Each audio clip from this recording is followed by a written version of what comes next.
Hoy viernes tenemos varios temas polémicos en esta mesa, Angie. Vamos a arrancar, por supuesto, con Panam Sports, que ayer anunció que definitivamente Barranquilla no tiene ninguna posibilidad de ser la sede de los Juegos Panamericanos. Después de eso, el presidente Gustavo Petro publicó una carta que le enviaron el 8 de enero en donde reseña una serie de incumplimientos que vienen, en realidad sí, desde el 2021, pero digamos que el incumplimiento mayor, hay que decirlo también, fue durante el gobierno del presidente Gustavo Petro.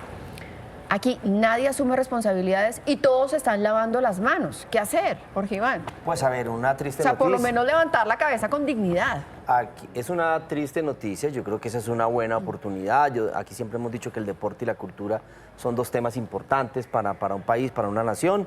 Sí, el incumplimiento empezó en el anterior gobierno y eso está claro, pero cuando los gobiernos están en el poder, están hechos para resolver los problemas. Digamos, no pueden quedarse lamentándose en que no se hizo. Y el gobierno tenía la oportunidad de ponerse al día con los pagos, no lo hizo, se perdió la sede y entonces yo creo que ya tienen que venir las responsabilidades políticas. Va a haber un debate de control político a la ministra del Deporte y yo creo que esa sería la consecuencia más próxima de responsabilidad política que aceleraría esta mini crisis ministerial que se viene como cocinando. Jorge, pero siguiendo un poco la discusión que planteas, es muy grave que se necesitan responsabilidades políticas, pero también se necesita compromiso político. Y lo que vemos es dos gobiernos que tienen cero compromiso político con un sector tan importante como es el deporte, ¿no? Claro. Siempre salen a premiar y llega un equipo que ha ganado algo, lo reciben en la presidencia, todos los presidentes, les hacen la bienvenida, pero al final los presupuestos para el deporte siguen siendo mínimos, los compromisos políticos y ya las acciones con los deportistas siguen siendo poquitos y vemos cada nada, y acá lo vemos en el noticiero todas las semanas, algún deportista de alto rendimiento luchando para poder ir a una competencia y buscando los fondos para llegar a representar al país. Además, ¿qué implicaciones va a tener esto? No para los Juegos Panamericanos, que es que ya se perdieron, de aquí en adelante. O sea, ¿cómo nos ve el mundo a nosotros? ¿Cómo nos ve el Comité Olímpico Mundial? ¿Cómo nos va a ver de pronto la FIFA si es que algún día quisiéramos hacer un campeonato mundial de fútbol acá, si no pudimos cumplir ni siquiera con unos Panamericanos? Julio César. Estamos acumulando grandes eventos fracasados o que no se logran concretar. Ya había pasado en los 80 con el Mundial de Fútbol que no organizamos y ahora los Panamericanos. Pero a mí me preocupa, más allá de eso, la falta de autocrítica y de la incapacidad del señor presidente de asumir responsabilidades. Esto va más allá del asunto del deporte. Es que estamos ante un asunto que es absolutamente obvio. O sea, incluso es tan obvio que Ahmed Escaf, que había sido pues, uno de los escuderos pues, más fieles, congresista del Pacto Histórico y es barranquillero, que ¿no? le debe su elección, obviamente, no a su caudal electoral, que era inexistente, sino a la fuerza política electoral de Gustavo Petro.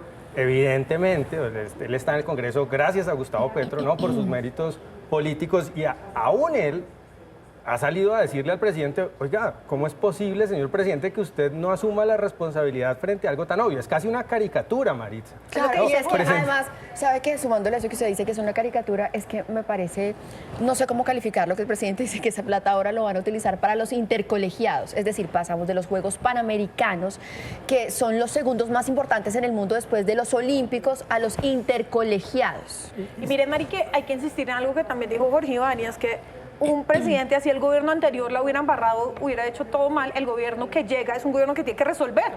No excusarse simplemente porque es muy fácil siempre tener el retrovisor. Es que el anterior hizo, es que el anterior es que... No, necesitamos es que resuelva el gobierno en este momento. Y la dificultad de consolidar políticas de Estado. Es decir, los gobiernos llegan con sus ideas, con sus esquemas, pero hay cosas que son de Estado y este tipo de cosas son políticas de Estado. Para cerrar esto, Julio César, ¿será que Barranquilla puede recuperar esos más de 2 millones de dólares que ya había entregado o esa plática se perdió? Eso parece que además de los Panamericanos, esa plática también se perdió. Tiene cara de haberse perdido y me indigna además que hasta hace poco estaban tratando de convencer a los ciudadanos de que esto se iba a recuperar, ¿no? Ese era el relato hasta hace un mes. Y ya la Contraloría dijo que iba a revisar qué estaba, porque si se pagaron una plata y no se recupere, eso puede ser un detrimento patrimonial con responsabilidades fiscales. Bueno, nuestro siguiente tema y es todo lo que está pasando en el gabinete del presidente Gustavo Petro. Les decíamos hace algunos minutos en Twitter que les íbamos a contar algunas cosas que pasaron. ¿Qué fue lo que pasó? Fue un consejo de ministros muy tenso. El presidente hizo 0 reclamos porque no había inversiones para esa Colombia profunda que él llama. Y le hizo un reclamo muy fuerte al ministro de Comercio, Germán Umaña. El ministro de Comercio, Germán Umaña, es el primero que sale a decir, pues si es así, presidente, yo renuncio. Después de eso es Laura Sarabia la que dice, miren, por respeto, todos los ministros deberían presentar sus cartas de renuncia y todos ponen a disposición del presidente su cargo. Al final, Carlos Ramón González dice como que un momentico, tranquilos, ministro de Comercio Germán Umaña, esa no es la forma de responderle al presidente de la República, pero ya después de eso se desató toda una especie de crisis que termina con la salida del director de Planeación Nacional, que muchos veían como ese otro polo que había allí dentro del gobierno nacional. ¿Qué está pasando dentro del gobierno nacional? Después de este mini termómetro político. Pasa esto, pero... No. Siguen allí todos los ministros, hasta la ministra del Deporte. Información de primera mano. Yo veo dos crisis paralelas en el gobierno o en el gabinete. Una crisis, digamos, ideológica, ¿no? Que es un tema de diferencias profundas entre la concepción de la política y de la sociedad de Gustavo Petro con ministros que han venido saliendo desde hace ya rato. Gaviria, Ocampo, López, y digamos quedaba la última cabeza de ese grupo, pues el director de Planeación Nacional, que acaba de salir. Pero hay otra crisis paralelamente, que es una crisis de ejecución. O sea, ministros que sí están alineados ideológicamente, otros que no tienen ideología, digamos, que son ejecutores o que son cuotas burocráticas de partidos. Todo el mundo tiene ideología. O tiene una ideología que cambia de acuerdo a la posición en la que están, digamos, una ideología depende volátil. del gobierno, la ideología. Depende del gobierno. Exacto. Y ellos han sido, digamos, ahí estamos viendo que no han sido capaces de ejecutar el plan de gobierno, no porque no tengan diferencias de principios, sino porque tienen falencias ejecutivas. Pero la crisis está en la cabeza. El responsable principal de esto es la cabeza del gabinete, o sea, el presidente de la República. Bueno, y hablemos de lo otro, ¿no? Que es también dentro de esta crisis, Álvaro Leiva, que fue suspendido por la Procuraduría, pero que sigue firmando decretos. Claro, ahí es la falta de acato de la suspensión por parte del presidente. Es desafiante, ¿no? Sí, ahí el que no está cumpliendo es el presidente realmente, y con eso hay que ser súper claros, ¿no? Ya debería ser la hora en el que el reemplazo para estos 3 meses debería haber sido la semana pasada. O sea, pasan los días, Leiva sigue firmando y firmando cosas y apareciendo como el canciller. Se dice, y usted en un momento lo dijo, tengo datos, que ahí Juana, usted también tiene datos, Luis Gilberto Murillo está en Colombia, se los decíamos desde ayer, está en Colombia, y el gobierno nacional quiere que él quede encargado como canciller durante por lo menos estos 3 meses de suspensión y al mismo tiemsto como embajador, pero están mirando todos los temas jurídicos. Mire, ¿no? Mari, y otro dato adicional, también es muy seguro que llegue Alexander López, que también lo habíamos dicho ayer el termómetro usted lo había avisado, y sinceramente yo espero que llegue Murillo y que se quede como canciller. Y Jorge Iván, para cerrar el tema. Una cosa que puede ser técnica, parece que la crisis inició con el decreto del Ministerio de Hacienda que liquida el presupuesto a fin de año. Y se asignaron unos presupuestos a obras en muchas regiones, incluido Antioquia, que son vigencias futuras. Y el presidente le reclamó que por qué estaba pasando eso, porque no se asignaban esos recursos a otras regiones, digamos, más excluidas. Le dijeron, no, es que este es un compromiso que ya está establecido. Eso causó molestia en el ministro de Hacienda, en el ministro de Transporte, y el que terminó sacrificado fue Jorge Iván González, quien lamento yo que se vaya porque era una persona que estaba poniendo unos temas de discusión muy importantes. Y entonces alguien dirá, no, esto se debe a las rutinas. Pues uno tiene que preguntarse qué rutinas se están dando en el gobierno. Que termine siendo sacrificado Jorge Iván González y protegido a alguien como Álvaro Leiva. Bueno, y se va además con un mensaje muy claro, le dice al presidente, hay que trabajar de la mano de gobernadores, alcaldes y gremios. Ahora vamos a hablar de este último llamado de atención que hizo Human Rights Watch al presidente Gustavo Petro. Llegó una carta en las últimas horas en la que le dicen al presidente Gustavo Petro, oiga, por favor, pronúnciese frente al tema de Venezuela, lo que está pasando, sigue la inhabilidad sobre María Corina Machado y esto claramente irrespeta los acuerdos de Barbados. Le dice, independientemente de la línea ideológica, hay que pedir que allí se respeten todos estos acuerdos y que prevalezca la democracia. Juan. Necesario y urgente este pronunciamiento de Human Rights Watch tiene que ser tomado muy en serio por el gobierno nacional. Ya esto es inadmisible. Vimos cómo salió Arévalo en Guatemala a apoyar y a decir, o sea, alguien que ha sido víctima reciente de casi no que poder presentarse en unas elecciones, de casi un golpe de Estado que no quería dejarlo posesionar como presidente, salió a decir, es urgente que por favor el mundo mire hacia Venezuela y lo que está pasando, y es inadmisible esto que está pasando con María Corina Machado. Después también salió el presidente de Chile, Gabriel Boric, a ser completamente firme, a decir, esto va en contra de todas las democracias, esto es totalmente antidemocrático. y así han salido diferentes estados y es lamentable que el Estado colombiano siga callado frente a esto. Alguien que ha sido víctima directa de esto, que ha sido el presidente Gustavo Petro y que ha luchado por la participación política de él mismo. Sí, oiga, es lo que diríamos, esto es un silencio estruendoso del gobierno colombiano. ¿Por Lamentable. qué el presidente Gustavo Petro no se pronuncia frente a eso? Esa es una buena pregunta, ¿Por Marisa. qué? Tenemos que preguntarnos, pero habría que decir, digamos, la política da para contradicciones ideológicas, pero la política también tiene que tener unos pequeños consensos mínimos y básicos.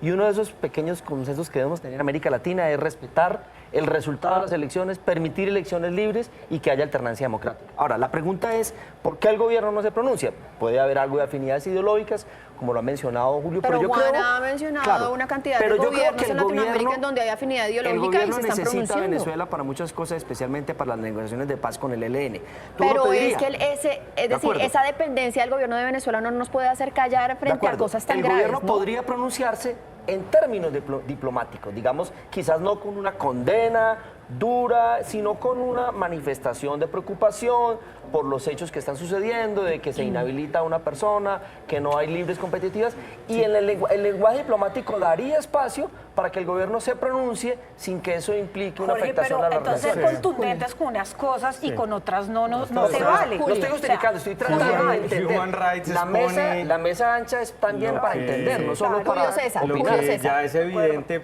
no solamente para los colombianos, para el continente, es la hipocresía del gobierno colombiano. Así sencillamente, hace unas semanas estaba el presidente diciendo voy a ir a defender la democracia en Guatemala, no me voy a ir hasta que se posesione Arévalo, invocando a la OEA incluso.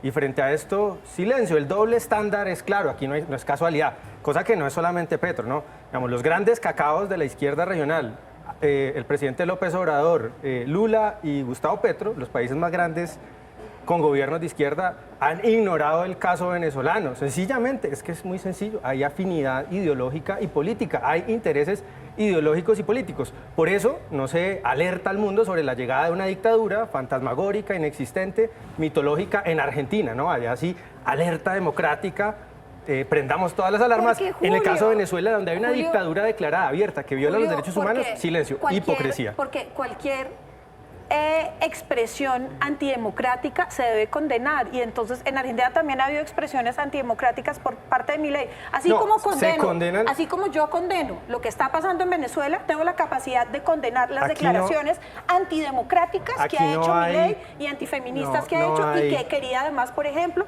que No es- fuera estamos penalizada hablando la marcha del y la gobierno. protesta, que Aquí es no ha algo habido antidemocrático. condenas a las dictaduras, lo que ha habido es condenas a los gobiernos que no son afines ideológicamente, afinidad con dictaduras de extrema izquierda y hostilidad con gobiernos aún elegidos democráticamente como el de Argentina. Las relaciones internacionales se mueven también con interés y no hay sino que ver el caso de Estados Unidos. Estados Unidos, por ejemplo, tiene relaciones comerciales con países que son antidemocráticos y autoritarios. Entonces, la real política Sí, pero también es que no estamos aplica hablando de para las eso. relaciones, sino porque Estados Unidos mantiene relaciones con Venezuela. acuerdo. Pero aún así está haciendo también Yo su insisto, llamado. el gobierno Y no puede deberían mezclarse pronunciarse esas dos cosas, ¿no? en un Pronunciarse y lenguaje mantener las diplomático. relaciones.